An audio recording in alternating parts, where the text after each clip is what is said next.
Okay, so your old beater computer is starting to break down and you're looking to upgrade. Or you're Ableton curious and you want to get into music production and you're not sure which computer is the best. Also, if you want to know how to get 40% off Ableton software, this is your video, homie.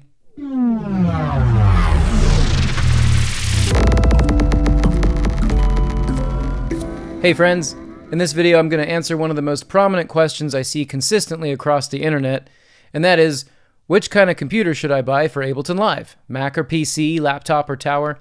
After all these years using PC and Mac in studios and on stage, I think I can answer this question with accuracy and really get you set up for success. So I want to start with the Mac versus PC battle. Taking on this age-old debate is sort of the equivalent of posting the "just start arguing in the comments" meme, and I'm sure the comments section under this video is going to get heated. It always does. Bust out your popcorn. But the difference here is that we're coming at this battle in 2021 as musicians who need fast, reliable technology to grind out daily work with. So before you start blathering off why your Mac or your PC is superior, let's just try to stick to the context. One of the ways that I've compared Mac and PC in the past is with a fun little analogy comparing them to cars. Traditionally, I've said that Mac computers are kind of like Toyota Priuses. They're extremely reliable, they'll run forever, but they don't go super fast and they don't have many upgrades that you can do to them. And they tend to cost a bit more. PC, on the other hand, is like a Frankenstein souped up Ford Mustang GT. Loads of custom parts, and loads faster than the Mac Prius, but it ends up in the shop about 5 times as much and needs constant servicing. But if and when the Mac Prius needs servicing, it's going to cost more, but it's going to be rare. Meanwhile, the Mustang PC, see what I did there?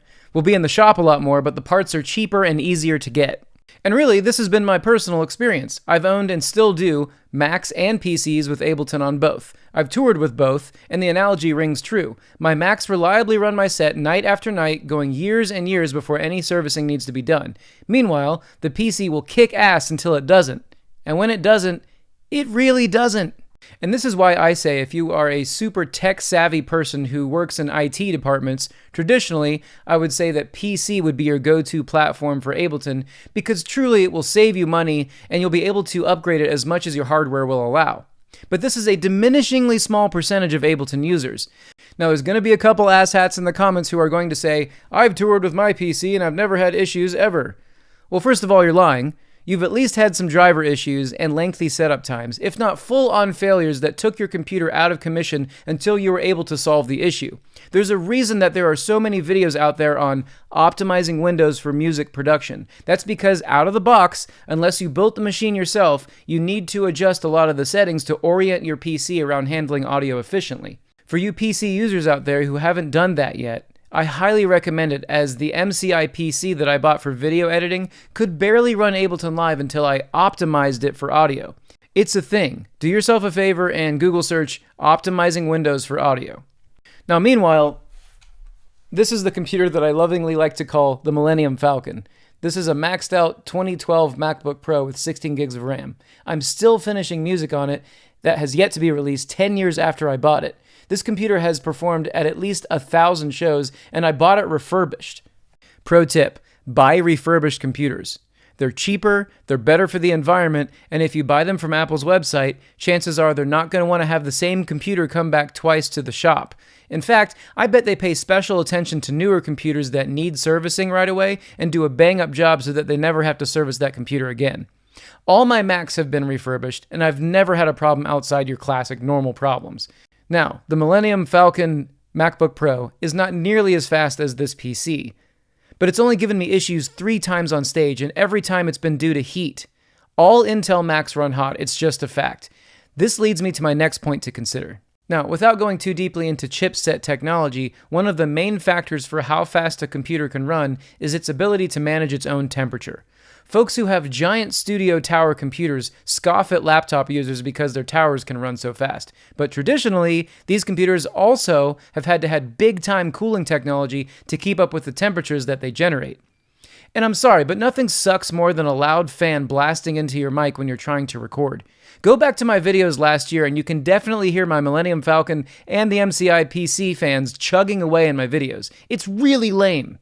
So really, leading up until now, one could make a pretty good argument that there are strengths and weaknesses 50-50 to PC and Mac computers running Ableton. And it's more the kind of person that you are and what you're trying to do with the machine that determines which one that you should get. But the reason I keep saying the word traditionally is that Apple, love them or hate them, have really changed the game with their new silicon technology. Again, without going too deep into the tech itself, the chips that Apple is manufacturing for themselves, the M1, the M1 Pro, and the M1 Max, are giant leaps forward in temperature management. So this brings me to the third computer, this little lightsaber. This is my Mac M1 Air. This tiny computer, when testing the same Ableton set at the moment, is about 4 times faster than the Millennium Falcon and 3 times faster than the MCI PC. And take a listen to the fan. I'm just screwing with you. There's actually no fan. That's right, this little computer makes zero noise. That's because the M1 chip is so efficient at heat dispersion that it doesn't even need a fan, so Apple left it out.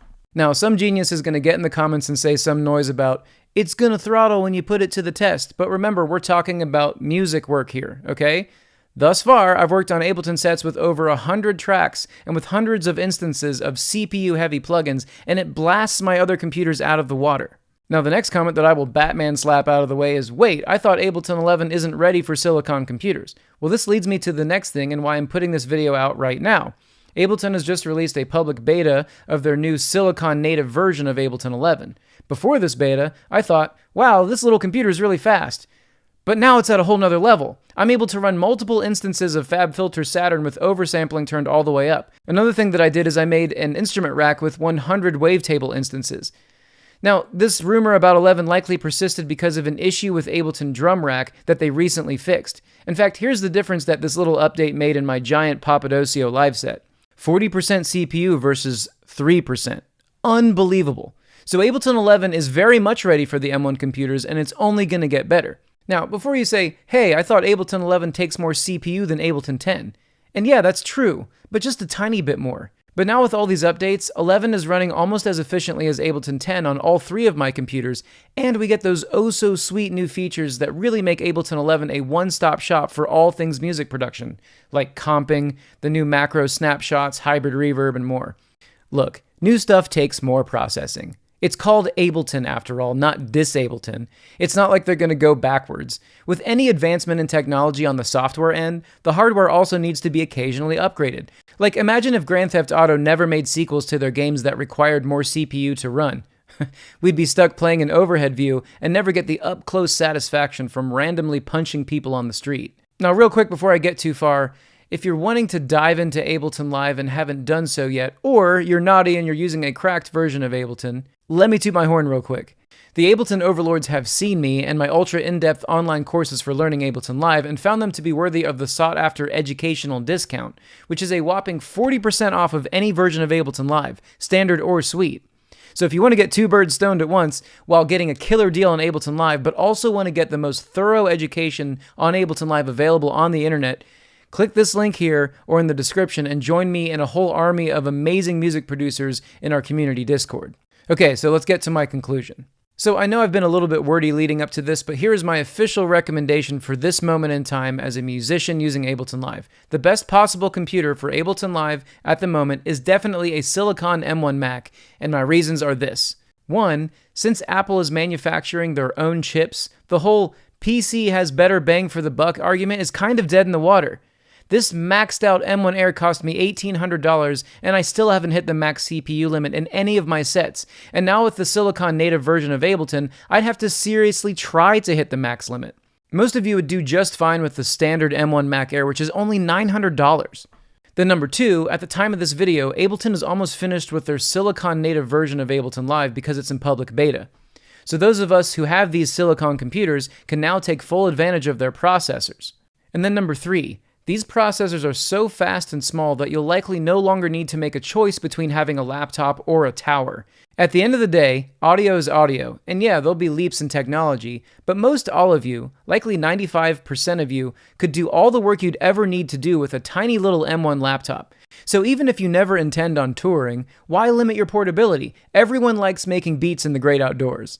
Now, of course, there are some limitations to this little Air that really irk me, the main one being the lack of ports. There are only 2 USB ports and a headphone jack. But at the same time, you can pass through power this thing and connect it to literally everything in your studio with one cable coming out of a dock like this Anchor one that I use. But gripes aside, I could not in good conscience recommend another computer to anyone at this point in time because the value proposition is just so undeniable. For now, and that's a big for now.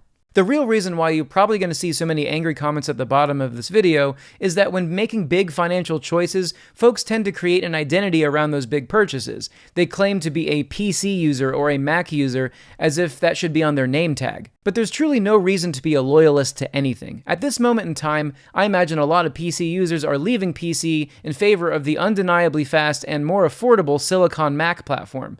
But that's not to say that Apple won't get lazy and Intel won't design a smaller and faster chip and eventually be the go-to platform in the future. Your ability to remain agile and be able to pivot to the better platform is really where it's at. Now, Apple didn't sponsor this video, and to be honest, I find Apple's behavior as a company to be pretty cringy most of the time.